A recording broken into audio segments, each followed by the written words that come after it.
2025 সালের জন্য কেন্দ্রীয় চুক্তিতে জায়গা পাওয়া ক্রিকেটারদের তালিকা প্রকাশ করেছেন বাংলাদেশ ক্রিকেট বোর্ড বিসিবি। 22 জন ক্রিকেটারকে 5টি স্যালারি গ্রেডে ভাগ করা হয়েছে।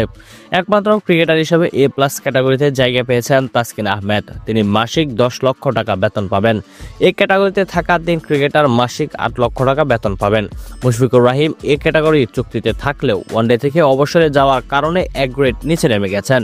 এখন থেকে তিনি বিবেচ্য হবেন বি গ্রেডের ক্রিকেটার হিসাবে। বি ক্যাটাগরি থেকে মাহমুদুল্লাহ নাম প্রত্যাহার করে নিয়েছেন। প্রিয় দর্শক, চলুন এক নজরে দেখে নেই বিসিবির কেন্দ্রীয় চুক্তিতে থাকা কোন ক্রিকেটার কোন ক্যাটাগরিতে রয়েছেন। এ প্লাস ক্যাটাগরিতে রয়েছেন তাসকিন আহমেদ। এই ক্যাটাগরিতে আছেন নাজমুল হোসেন শান্ত, মেহেদী হাসান মিরাজ, লিটন কুমার দাস, মুশফিকুর রহিম। বি ক্যাটাগরিতে আছেন মমিনুল হক, তাইজুল ইসলাম, মাহমুদুল্লাহ, মুস্তাফিজুর রহমান, তৌহিদ হৃদয়, হাসান মাহমুদ এবং নাহিদ রানা।